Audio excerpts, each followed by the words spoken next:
As an Amazon associate, we earn from qualifying purchases. This podcast is supported by its listeners. If you choose to purchase something using links on our website, we may earn a commission. No books were warped, dog-eared, underlined with purple pen, eaten, cursed, cancelled, burned, or otherwise harmed in the making of this podcast. I'm Tom Tolkien, and this is the School Reading List, a podcast that recommends books you'll want your children to read and books you'll wish you'd read as a child.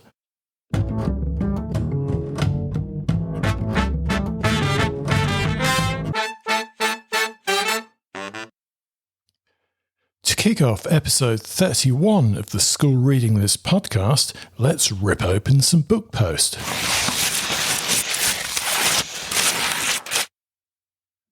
And first up, from Alan and Unwin, Volcano by Claire Saxby and Jess Racklyeft. Claire Saxby and Jess Racklyeft bring the birth of an underwater volcano to life, from the first seabed tremor to the rise of a brand new island. With lyrical text and dreamy illustrations, this book follows bubbling lava, towering chimneys, and the slow return of sea life. A fold-out page captures the dramatic moment the volcano breaks the surface, while the back pages introduce Key Stage 1 and Key Stage 2 readers to chemosynthesis. It's a fascinating large-format illustrated book for 5 to 8-year-olds. Highly recommended. And from Little Tiger, A Flash of Neon by Sophie Cameron. Laurie lives above her mum's bookshop, happily tucked away in a Scottish town, scribbling stories in her notebook. But when Neon, a boy she made up, shows up in real life, things get weird fast.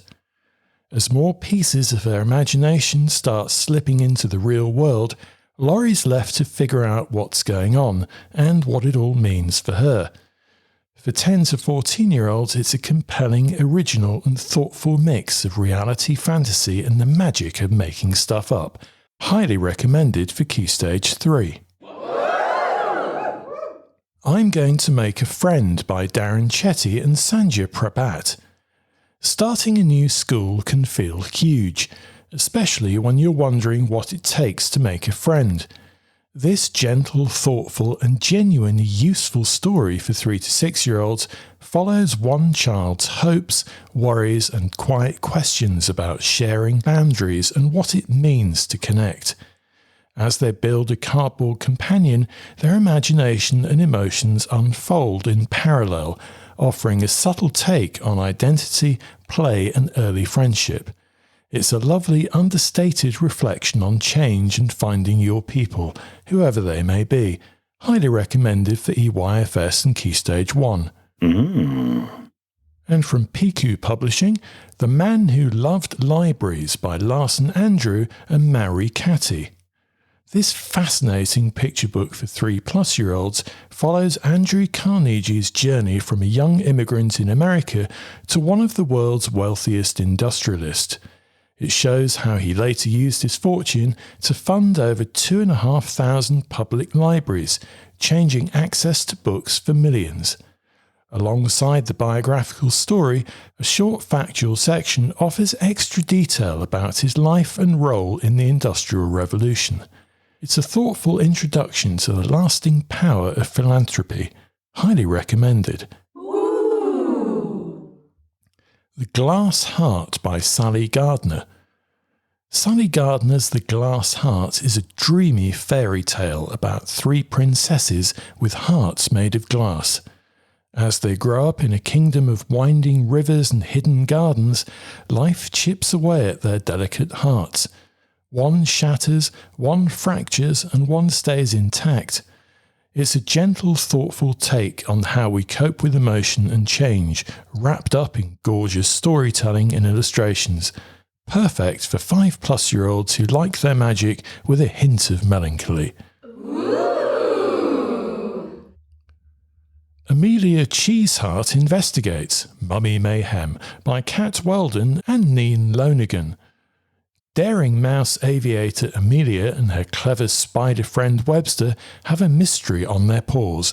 Objects keep vanishing, only to reappear in the ancient Egyptian exhibit. Their prime suspect? Cleo, the cat mummy.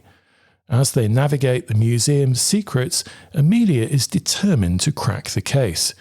Packed with comic-style illustrations and historical fun, this adventure blends page-turning mystery, fast-paced mischief, and a dash of ancient Egypt for 5+-year-olds.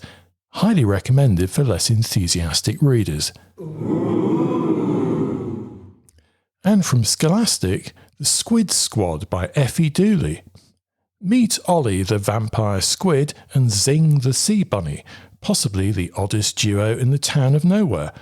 Alongside hypno snails and thorny slugs, they tackle disappearing pets, weird sounds, and the mystery of a rogue portal toilet. With 4 fast-paced stories full of visual gags and deep-sea weirdness, this vibrant graphic novel is a splashy treat. It's great for less confident 5 to 8-year-olds who love quirky characters, quick laughs, and short, punchy adventures. Ooh. Little Lim and the Golden Treasure by Fran Preston Gannon. Little Lim is on a mission to win the Young Explorers competition by finding the rarest shell in her Rockpool town. With her friend Kai by her side, the search proves tricky until a tale of a golden shell sparks a new idea. Set on a tiny island and packed with fun coastal details, this illustrated adventure for 6+-year-olds blends fiction and marine facts, showing that teamwork and a bit of curiosity can lead to the best of discoveries. Super Quester's Mission River Crest Rescue by Paul Ian Cross, illustrated by Katie Keir and Cherise Amazing. Lily, Leo and Bee are whisked into a magical board game and transformed into the Super Questers. Their mission? Outsmart the sneaky Mortifer before he floods River Crest. Along the way, they crack puzzles using teamwork, science and a dash of coding know-how. With a handy glossary, map and loads of interactive challenges, it's a clever mix of story and STEM. A fun pick for 6 to 9-year-old Key Stage 1 and Key Stage 2 readers, it's also part of the 2025 Summer Reading Challenge. And this one's from B. Small.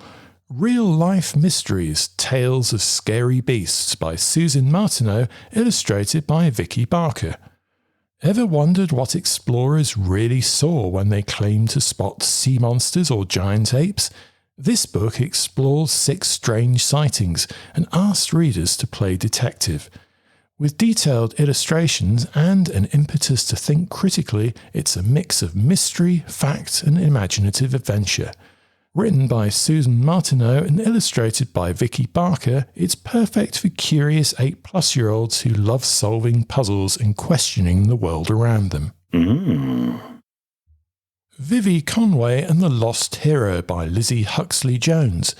In this exciting finale to the Welsh myth-inspired magical adventure series for 9+-year-olds, Dara and her friends set out to rescue Vivi Conway, who's vanished and been forgotten by everyone except them. Their search takes them beyond the Unlands, where they must prepare to confront the ancient threat of Arwen. With new allies and their combined powers, the group aims to find Vivi and save the world.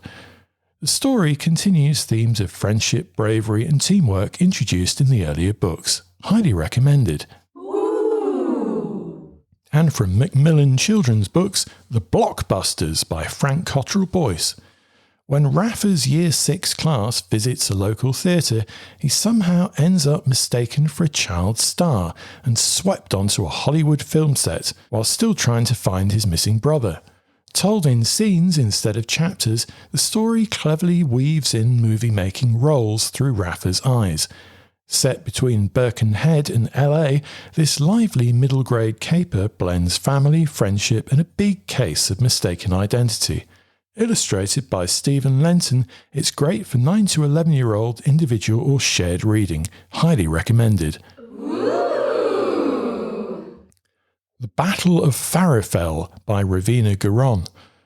In the thrilling final Farrowfell adventure, Jude Ripon faces the collapse of the Dark Rivers and a city gripped by fear. With the consortium arresting people without warning, Jude and Maurey set out to find answers and hope. Their search brings them to Darcius, a boy who knows more than he lets on. Power, resistance and survival take centre stage in this gripping fight to save Farrowfell from destruction. Highly recommended. I Dare You by Tamsin Winter. Two best friends start filming dares to grow their online following. It's fun at first until things get out of hand. As the risks ramp up, so do the cracks in their relationship. This sharply paced story digs into the darker side of viral fame, showing how quickly likes can turn into pressure. A pointed look at peer influence and digital choices, it's a perspicuous read for 12-plus-year-olds that deftly unpicks the blurred lines between real life and life online. Highly recommended. All the Lost Souls by Amie Jordan. In this follow-up to All the Hidden Monsters, Sage and Oren head to the Jura Mountains to untangle a brewing clash between witches and werewolves. Their hunt leads to ancient magic, lost souls, and a creeping fog that's anything but ordinary. With scenes shifting from the French Alps to downside Manchester's secret magical underworld, the story mixes eerie crime, simmering romance, and sharp-edged tension. Sage, a magicless werewolf, is back, and the stakes are higher than ever.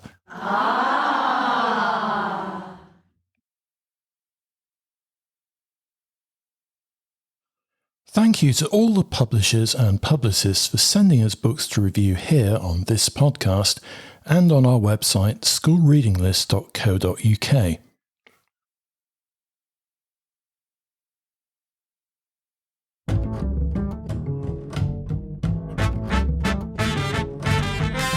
Here's our rundown of great new children's books hitting the shelves this June.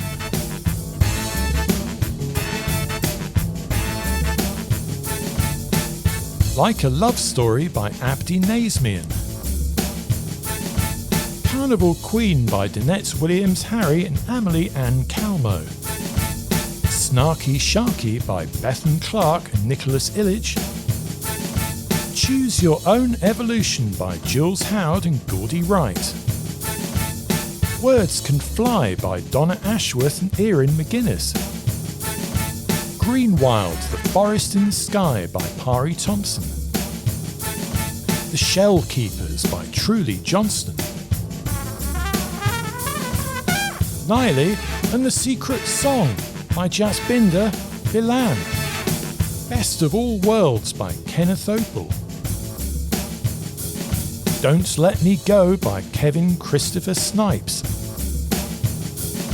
Rock Band, Music and Misfits by Leah Asakwe. Inside Your Brain by Lucy Ann Unwin. Nautical by Matt Rouse and Dieter Braun.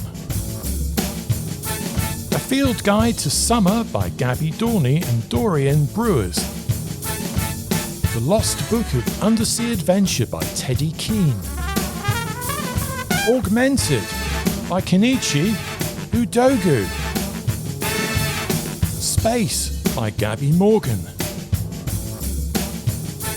Elisa and the Enchanted Forest by Alexandra Shepherd. I Hear the Trees by Zara Wheel and Junli Song. Escape Room Game Zero by Christopher Edge. Nate Yu's Blast from the Past by Maisie Chan. Kerfuffle Bird by Helen Doherty and Gwen Millwood. Dawn of Adonis by Phil Earle. Letters from Wonderland by Josie George. Yelp, Yeti, Chaos in Kathmandu by Sneha Prahan. Your Enemy, My Enemy by Elizabeth Laird. Run Away With Me by J.L. Simmons. Wish You Were Here by Elle McNichol. Box Full of Murders by Janice Hallett. Netta Becker and the Timeline Crime by Jennifer Clarkson. And our picture book of the month is Snarky Sharky by Bethan Clark. Our non-fiction book of the month is The Great Pollination Investigation by Deborah Hocking. And our fiction book of the month is Skip Shock by Caroline O'Donoghue.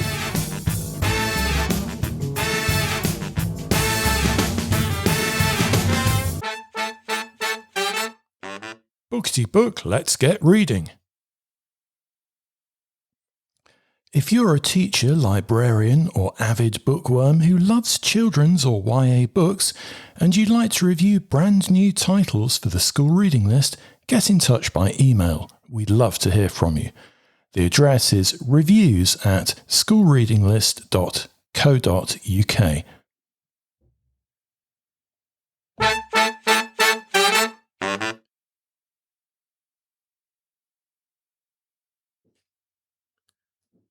And here are some titles from one of the newest lists on our website of football-themed books for children and teens. The link is in the programme notes. Let's Play Football by Ben Lerwill.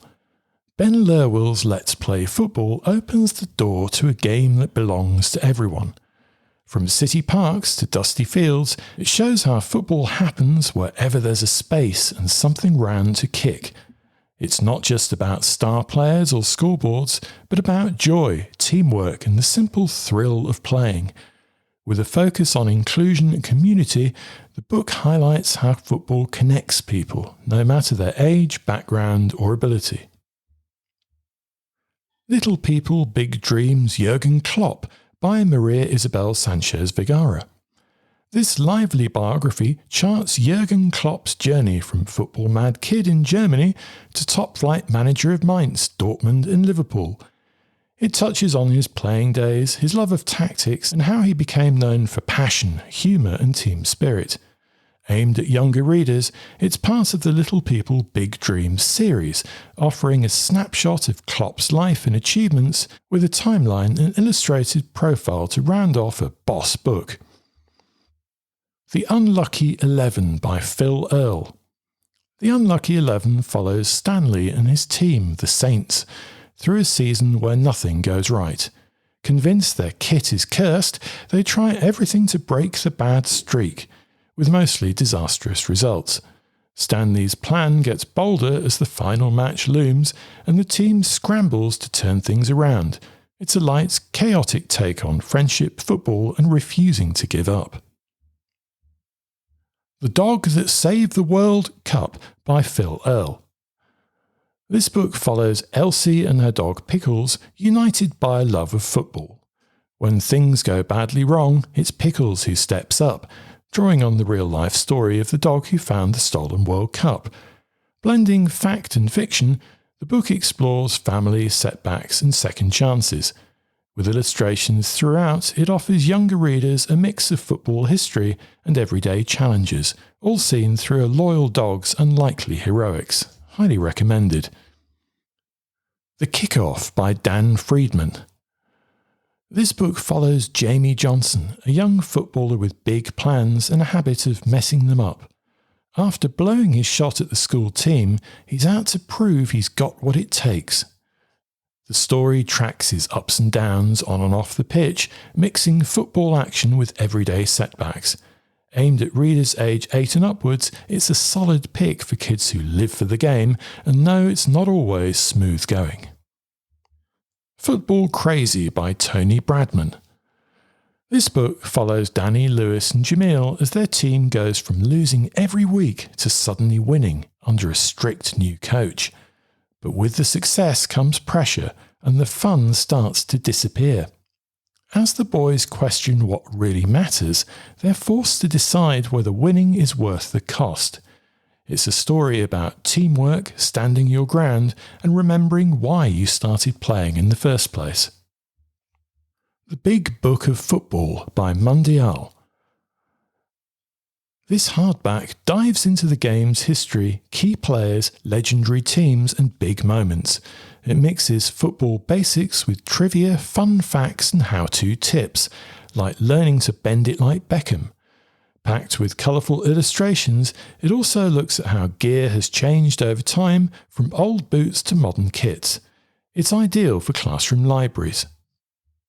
The Rise of the Lionesses, Incredible Moments from Women's Football by Flo Lloyd-Hughes.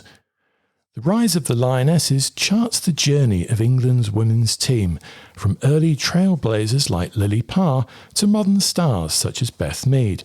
It covers big moments, standout players, and the game's growth leading up to the 2023 Women's World Cup. With stats, profiles, and plenty of context, it's a solid pick for readers curious about how the women's game got to where it is now. The Boy Whose Wishes Came True by Helen Rutter. This story follows Archie Crumb, who's having a tough time with bullies and things at home, until his football hero grants him 9 wishes. At first, it feels like everything's changing for the better, but Archie soon figures out that magic can't fix everything. It's a story about finding confidence, facing problems head-on, and learning that some things you have to sort out yourself. An uplifting mix of humour and heart. Lily and the Rockets by Rebecca Stevens. Lily and the Rockets follows 14-year-old Lily Dodd, who's juggling wartime factory work with her dream of becoming a goalkeeper. In 1917, she and her workmates from the Rockets, a women's football team, find joy and purpose on the pitch. But when the war ends, things change fast. Based on real events, the story digs into ambition, resilience, and the fight for a place in the game, at a time when women were expected to quietly step aside. Based on real events, the story digs deep into ambition, resilience, and the fight for a place in the game. Keeper by Mal Peet. A journalist recalls El Gatto's account of how he rose from a logger's son to a World Cup winning goalkeeper. The story centres on secret training sessions deep in the rainforest, led by a figure known only as the Keeper. As El Gatto describes his journey, the narrative shifts between football and unexplained events. Set in South America, this gripping book combines a sports interview format with themes of memory, skill, and hidden influence on the pitch. The Girl with the Red Boots by Alex Wheatle. Cadine moves to London after her brother is killed in Jamaica. Living with her aunt, she keeps a low profile while dealing with the grief and fears of being found by those responsible. She secretly joins a girls' football team, using the sport as an outlet. As her skills attract notice, her past risks catching up with her. This compelling story follows her efforts to stay safe while building new connections and finding strength through the game of football. Respect by Michaela Morgan. Told through his brother Tully's voice, this story follows Walter Tull from a children's home to professional football and military service in World War I. It traces his early life, career with Spurs and Northampton, and his role as one of the first black officers in the British Army. The book presents key events from his life, showing the barriers he faced and his achievements. Aimed at readers aged 9 and above, it includes illustrations and historical context.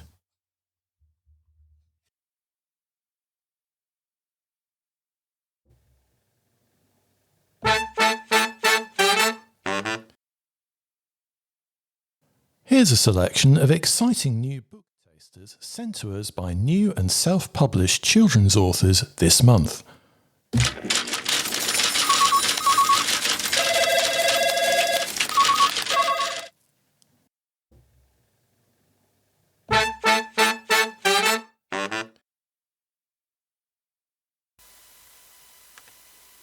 Hi, I'm Rob Keeley, and I'm here to tell you about my brand new Spirits novel, The Fighting Spirit, aimed at Key Stages 2 and 3, published on 28th of March.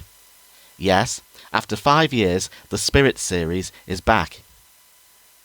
Edward, the Victorian boy ghost, has found 2 new mortal friends, Ruby and Jaden. He's been studying for his spirit levels, and now knows how to time travel. Unfortunately, things go wrong when he and his friends become trapped in World War II and stumble across a royal kidnapping plot. Great to tie in with history studies. Check it out, along with the earlier books, at robkeeley.co.uk. That's K-E-E-L-E-Y. Author workshops also available. Thanks, and, as Edward would say, boo!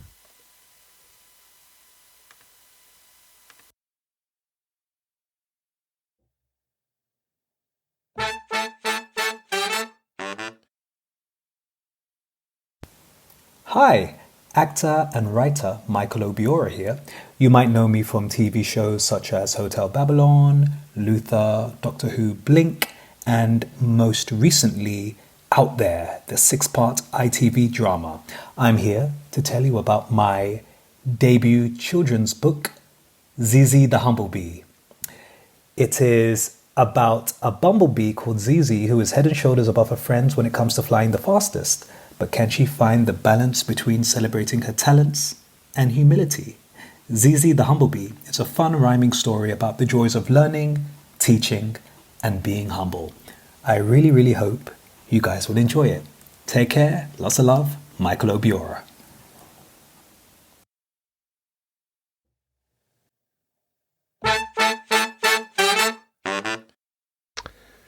Hi, my name is Paul Simpson, and I am the author and illustrator of a book called Molly the Moo. This is a set of 10 books currently, with more to come, and they are all available on the Amazon bookstore where I self-publish. The books are aimed at preschool, starting as a bedtime story, but they can go up to maybe the ages of 5 or 6 for reading. And each book is centred around Molly, who explores the world around her with the help of her friends. Along with the storybook, I've also added a set of pages to learn from at the back of the book. This could include anything from a numbers page, learning the alphabet, colours and simple shapes and what they are. I've also included British Sign Language tutorials, with BSL being an option in schools coming from this September. With the help of a professional BSL teacher and translator, each book contains a few words to try out via the illustrated tutorials.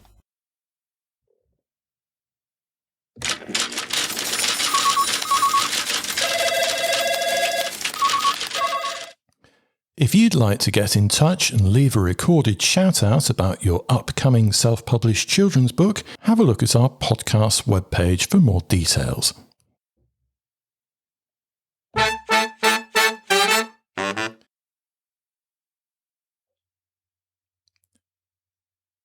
Back in the 1980s, thousands of UK teenagers filled out surveys about their everyday lives, what they liked doing, how often they read books, and a few things about their families. Years later, sociologist Mark Taylor followed up on those same teenagers to see where they'd ended up. One group stood out, the ones who'd read books for pleasure at age 16. Even if it was just for once a month, they were much more likely to be in professional or managerial jobs by their early 30s. Among boys, regular readers saw their chances rise from 48% to 58%. For girls, it went from 26% to 39%. And this wasn't just down to background or education. Taylor's research adjusted for school type, parents' jobs, and academic ability, and the link between reading and better job prospects still held. Reading, it seems, makes a difference that goes beyond school and home life. Other hobbies didn't show the same impact. Playing sport, taking music lessons, or joining youth clubs may offer other benefits, but none were linked to better jobs as adults. Only reading seemed to have effects that lasted into later life, even after university. So what is it about reading between the ages of 11 and 16 that matters so much? For one, reading helps teenagers build language and communication skills. It gives them new vocabulary, sharper grammar, and a better sense of how to express their ideas clearly. These are skills that show up in school, of course, but they're also the ones that employers notice. Good writing, clear speaking, and confident reading are all quietly built through years of reading for pleasure. There's also the way reading shapes how young people think. Following a story means keeping track of characters, understanding motivation, noticing small details, and drawing connections. Over time, these mental habits help build memory, reasoning, and analysis, traits that show up in decision-making, planning, and leadership roles. Reading also allows young people to step outside themselves. It gives them a way to experience other lives and perspectives. Researchers call this narrative empathy, but in simple terms, it's about understanding people better. That's useful in any job where you have to work with others, whether you're managing staff, talking to customers, or handling difficult conversations. This isn't just theory. The National Literacy Trust and Book Trust have compiled years of evidence showing that reading for pleasure supports young people's development in areas that directly influence long-term outcomes, from academic success to emotional well-being. Teenagers who read regularly perform better in vocabulary, writing, and even maths. One report showed that reading for pleasure has a bigger impact on attainment at age 16 than a parent's education level. In other words, it can help close the gap between pupils from different backgrounds, especially when it starts early and continues into the teen years. That effect continues beyond school. Teenagers who enjoy reading are more likely to go to university and more likely to succeed once they're there. And because they've developed the habit, they often carry it into adulthood, learning new things, staying mentally active, and adapting more easily to new roles or industries. Reading also supports mental well-being. For many teens, books offer a break from stress, from screens, from pressure. Research links regular reading with lower levels of anxiety and stronger emotional regulation. Just 10 to 15 minutes a day can bring benefits. Shared reading with parents, even during the teen years, is also connected to better relationships and a stronger sense of safety and trust. Despite all of this, reading for pleasure is in decline. A recent National Literacy Trust survey showed that only a third of teenagers enjoy reading, down from over half in primary school. Boys in particular are less likely to read for fun or see reading as something for them. Access plays a big role. Some teens don't have books at home. Others don't see adults around them reading. Many simply can't find anything that grabs their interest. And in some cases, reading is still treated as schoolwork, not something you do just because you want to. That's where families and schools come in. Teenagers need time, space, and permission to read what they like, not what they're told they should read. Schools can build this in through daily silent reading time, book clubs, author visits, and well-stocked libraries. At home, even small gestures help. Chatting about books, reading something, or simply letting teenagers see that reading isn't just for lessons. It's also important to widen the definition of what counts as reading. Some teenagers will love novels.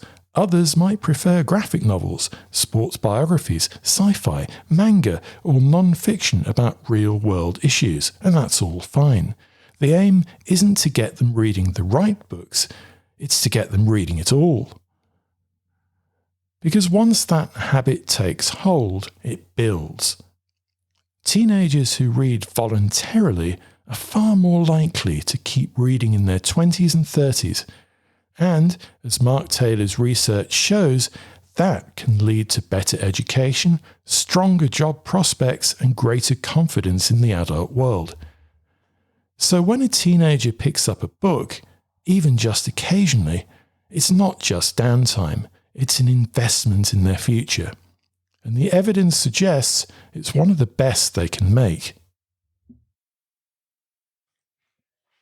If you'd like to get in touch, use the hashtag SRLpodcast on Twitter or drop us a line using the contact form or messaging button on our website schoolreadinglist.co.uk.